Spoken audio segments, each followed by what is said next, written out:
Emotional story and heart touching story in Hindi. समय की है जब मैं ग्रेजुएशन में स्टडीज कर रही थी। मेरी बड़ी दीदी को लड़के देखने आए थे। उन्होंने मेरी दीदी को पसंद कर लिया था और शादी फिक्स कर दी थी। मेरे माता पिता और हम लोग भी बहुत खुश थे इस शादी से। यह हमारे घर की पहली शादी थी। हम सभी लोग बड़ी शुभकामनाओं से शादी की तैयारियों में लगे थे। आखिरकार शादी वाला दिन आ गया। घर पर बारात आ गई। मंडप में दूल्हा बैठ गया और लड़के वालों ने कहा जाकर लेकर आओ।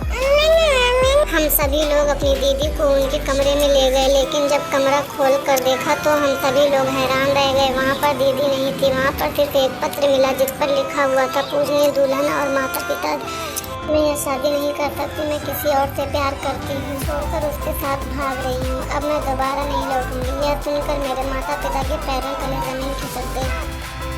सोचने लगी कि अब क्या किया जाए। अब तो बेइज्जती हो गई पूरे समाज में। फिर मेरी मम्मी पापा ने मुझसे कहा, बेटा एक ही उपाय है कि तुम दुल्हन की जगह ले लो। अब हम लोगों की इज्जत तुम्हारे हाथ में ही है। मेरी तो कुछ समझ में नहीं आ रहा था कि अब मैं क्या करूं। मैं मम्मी को ना भी नहीं कह सकती थी क्योंकि हम लोगों की इज्जत का सवाल था। इसलिए मैं दुल्हन के कपड़े पहनकर मंडप में बैठी थी और मैंने यह शादी कर लिया। मैं यही सोच रही थी कि अब जब समाज हम लोगों पर हंसता था और हम लोगों की लड़ाइयों को देखकर मज़े लेता था, लेकिन केवल रोहित ही था जो मेरे दुख दर्द को जानता था। एक दिन मैं और रोहित घर के बाहर खड़ी बातें कर रहे थे, तभी अचानक मेरे पति आ गए और उन्होंने हम दोनों को देख लिया। वह मेरे ऊपर बहुत चिल्ला रहे थे और मुझसे लड़ाई कर रहे थे। मैंने उनसे कहा कि मैं अब कभी उससे बात नहीं करूँगी, लेकिन वह मेरी बात सुनने को तैयार नहीं थे।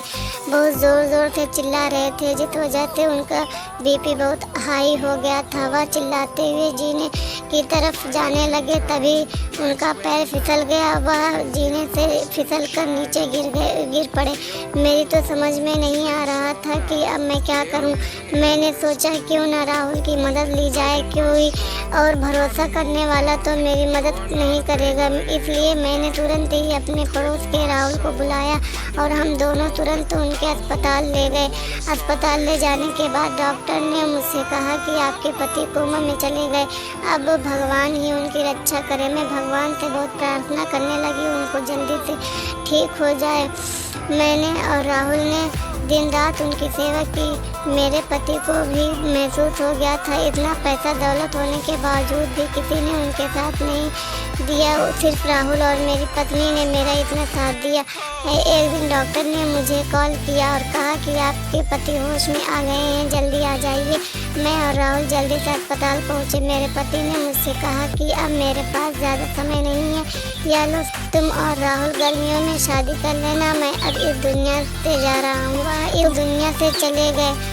हम लोग बहुत रोए और उनको अंतिम विदाई देकर अपने घर पहुंचे तो वह चाबी से हम लोगों ने वह बॉक्स खोला तो हम लोगों के होश उड़ गए। उस बूढ़े में इतना सोना इतना चांदी था कि हम लोगों की साथ खुशते थे। मैंने और राहुल ने शादी कर ली। आज हमारे 2 बच्चे भी हैं।